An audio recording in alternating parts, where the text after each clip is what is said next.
কি জন্ম দিল, কাকে জন্ম দিল, ফেলে কেমনে চলে যেতে পারলো, কেমন ছেলে। আসসালামু আলাইকুম। এখন রাত বাজে 1টা। 1 মাসের বাজার নিয়ে যাচ্ছি, 30টা ডিম, চাউলের বস্তা আর বিভিন্ন বাজার। কোথায় যাচ্ছি, কি কারণে যাচ্ছি আপনাদেরকে একটু পরে দেখাচ্ছি। একটা ফোনের কারণে কিন্তু ঘুম না গিয়ে এই জিনিসগুলো কেনাকাটা করলাম। ডিম টিম বাজার সাজার সবকিছু কেনাকাটা করে যাচ্ছি একজনের কাছে। আমরা এখন চলে আসছি বাজারগুলো নিয়ে। কোথায় দিচ্ছে একটু এদিকে দেখাও, কোন অবস্থা। বাড়ির উপরে কি দেখেন, ছোট ছোট কাঠগুলো। আর এটা হচ্ছে যে ওনার বাড়ি, যাকে দিব তার বাড়ি। আছে কেউ এখানে? খুলেন তো একটু, খোলা আছে? ও বাবরে, ও, এটা কেমনে খুলবো, খোলা যায় না আর? আসো আসো আসো আসো। আসসালামু আলাইকুম। বলে কি মশা কামড়ায় না? মশা কামড়ায়? কামড়া হ্যাঁ, কামড়া মশা কামড়ায়। এখানে থাকেন আপনি? ও আল্লাহ, এখানে তো কয়ালের অবস্থাই খারাপ। আরে আরিফ, দেখছো কি অবস্থা? এখানে বসতে পারবো? হুম, আপনার বাড়ি কোথায়? বাড়ি কোথায়? কুড়াহালি বাড়ি কক্সবাজার কুড়েখালী। সকরিয়া সকরি। আপনার বাচ্চা কাচ্চা নেই? আচ্ছা গিয়ে একটু ভাড়া গিয়ে আপনাকে ফেলে চলে গেছে? এখানে কতদিন হয়েছে থাকেন? বসন্ত বছর বছর 2 বছর এইখানে, এই বাড়িতে? আমি আমি নিজে করছি যে আপনি নিজে করছেন এটা? আচ্ছা, এখানে পানি পড়ে না? পরে বৃষ্টি হলে পানি পড়ে না? ও, এটা তো ভাড়া দেওয়া লাগে না? না তো আপনাকে থাকতে দিছে জায়গার মালিক? হ্যাঁ। ও কি অবস্থা দেখছো। তো রান্না বান্না কেমনে করেন? আমরা কি করি অসুখ আচ্ছা, রান্না বান্না কেমনে করেন? বাজার সাজার কই পান? ভিক্ষা করতে দাম ও ভিক্ষা করতে যান? আর লোহার খেয়াল ভাঙে গিয়ে তো আপনার এই অবস্থা কেমনে ভিক্ষা করবেন? বয়স কত আপনার? বহুত বসে 80 85 এরকম হবে না? বেশি হইব ও আল্লাহ। তো আপনার জন্য আমি কিছু বাজার নিয়ে আসছি হুম। রান্না বান্না করে খাওয়ার জন্য। আলহামদুলিল্লাহ এই সোলের বস্তা কই? সোলের বস্তাটা কই? সোলের বস্তাটা এদিকে দেন। আলহামদুলিল্লাহ সোলের বস্তা আনছি, ডিম আনছি 30টা। এই যে সোলের বস্তা এদিকে দেন। এই যে সোলের বস্তা, এই যে সোলের বস্তা। এই হলো আপনার জন্য 30টা ডিম, আপনার 30টা ডিম। আর এ হলো পুরো 1 মাসের বাজার। এখানে সব আছে, আপনি চা খাইতে পারবেন। দুধ আছে, সব আছে এখানে। এখানে দুধ আছে, চিনি আছে, তারপরে এই মশলা সব আছে, মানে এভরিথিং যা লাগে। আলহামদুলিল্লাহ আল্লাহ হ্যাঁ, আল্লাহ রহমত তা আপনার বাচ্চা কাচ্চা নাই? আসলে মানে আছে, দেখেন আপনাকে খোঁজ খবর নিচ্ছে না এখানে মশার কয়েলের ধোঁয়া গলার ভিতরে ঢুকতেছে। এখানে। বাইরের মতো কোনো ইয়ে নাই তো, কিছু ধোঁয়া বাইরের মতো কোনো কিছু জায়গা নাই তো। তো মশারি নেই আপনার? বেশি গরম লাগতেছে। মশারি নেই?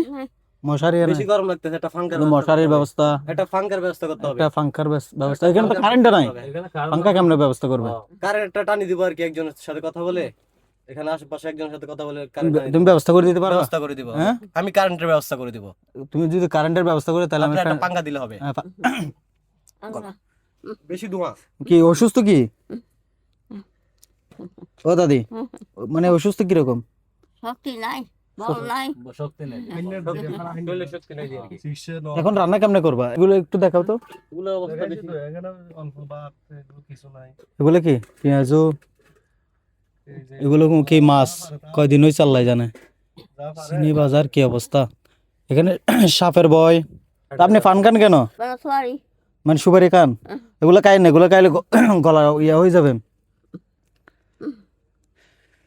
তাহলে আমি এই ফাঁকাটার ব্যবস্থা করে দিব। আরেকটা কি, মশারি, পাঙ্খা আর লাইটের ব্যবস্থা করে দিব, সমস্যা নেই। আচ্ছা লাইট টাইট এগুলো আমি দিব, সমস্যা নেই। তুমি কারেন্টের ব্যবস্থা করে, ব্যবস্থা করে দিব। হ্যাঁ কারেন্টের ব্যবস্থা করে দিলে আর লাইটের ব্যবস্থা করে দেবো। আর যদি কোথাও যদি ছোটখাটো যদি একটা বাড়ি করে দেওয়া যায় হ্যাঁ, তাহলে তার ভালো। দেখতে হবে একটা বাইক। আপনি কোটাখালী বাড়ি টাড়ি আছে আপনার? কিছু কি নাই ওখানে কিছু নাই? নাই আপনার বাচ্চা কাচ্চাই আপনারা নিয়ে যায় না, দেখতে আসে না? নাই নাই মানে দেখতেও আসে না? কিসের মধ্যে এখন বাজে, রাত বাজে কয়টা? রাত বাজে 1টা। 1টা বাজে, উনি এভাবে বসে আছে। আমরা আসবো যে উনি জানে না, এরপরে উনি এমনি বসে আছে। এইদিকে এটাকে চেরাক বলে, আমরা চেরাক বলি। আর এদিকে কয়েল জ্বালা দিছে, অনেকগুলো কয়েল দিছে। এভাবে কেমনে বসে আছে আল্লাহ। হুম। আচ্ছা আচ্ছা, যাই হোক, ওনার জন্য সবাই দোয়া করবেন। আমি আমি আমার এক ছোট ভাই থেকে শুনছি যে গতকালকে শোনার পরে আমি একটু অসুস্থ ছিলাম। অসুস্থ থাকার কারণে আমি সাথে সাথে আসতে পারি নাই। তবে আমি সব কিছু রেডি করে রাখছিলাম গতকালকে। দিনের বেলায়ও ব্যস্ত ছিলাম, তার কারণে আমি আসি নাই। আহ, এসে কিন্তু দেখতেছেন আপনারা কি অবস্থা। বাইরে থেকে একটু দেখাও না, বাইরে থেকে দেখাও কি অবস্থাটা। কি অবস্থা খারাপ? এখানে তো আমি থাকতে পারতেছি না, উনি কেমনে থাকবে? বেশি গরম এমনি তো এটা অসুস্থ। নিয়ে নাও। তো আপনারা চাইলে ওনার জন্য কিছু করতে পারেন। আমার যারা ফ্যান ফলোয়ার আছেন, এখানে বের হওয়ার অবস্থা খারাপ। একটা ঘরের ব্যবস্থা করতে হবে। হ্যাঁ, ছোটখাটো যদি ওনার জন্য একটা ঘরের ব্যবস্থা করে দেওয়া যায়। ও আল্লাহ, কি একটা অবস্থা। আমরা মানে জিনিসটা দেখার পর তোমার কেমন লাগতেছে সেটা বলো। বেশি খারাপ লাগতেছে উনি অবস্থা দেখে। আমার গলার ভিতরে আমি সবকিছু মিলে মনে হয় 2-3 মিনিট হয়েছে ভিতরে ছিলাম। দম বন্ধ হয়ে যাচ্ছে ফুল। আমার দম বন্ধ হয়ে যাচ্ছে ভিতরে, কাশিটা গলার ভিতরে কেমন জানি লাগতেছে। যাই হোক, ওনার এই বাড়িটা দেখেন, বৃষ্টি বৃদ্ধ মাঠা, এখানে বৃষ্টির মধ্যে উনি দৌড়ায়, কোথাও যাইতে পারবে না। যে বৃষ্টি আসলে, হুট করে বৃষ্টি আসলে উনি দৌড়ায়, কোথাও যাইতে পারবে না, এমন একটা অবস্থানের মধ্যে আছে। আমার দেখে খারাপ লাগতেছে। কেমন মা আর কেমন ছেলে, কি জন্ম দিল, কাকে জন্ম দিল, ফেলে কেমনে চলে যেতে পারলো। তো আপনারা যদি এই ভিডিওটা দেখেন, বেশি বেশি শেয়ার করবেন, আমি যেন ওনার জন্য আর কিছু করতে পারি। উনি হয়তো 80-85 বছর বয়সে উনি আর হয়তো 1-2 বছর বাঁচবে, হয়তো আল্লাহ যদি দেয় আর 15 বছর বাঁচতে পারে। তো আর যে কয়েকদিন আছে, ওনার যদি কেউ দায়িত্বটাও নেয় তাহলে আলহামদুলিল্লাহ। আর যদি বলেন ওনার জন্য একটা বাড়ি ব্যবস্থা করে দিও, ছোটখাটো বাড়ির ব্যবস্থা করতে হবে। ছোটখাটো একটা ছোটখাটো হ্যাঁ, টিন মিন দিয়ে একটা সুন্দর করে একটা ঘর করে দিলে একটা যদি ব্যবস্থা করে দিই তাহলে আল্লাহ হয়তো আল্লাহ হয়তো খুশি হতে পারেন। তো ভালো থাকবেন, সুস্থ থাকবেন। আসসালামু আলাইকুম।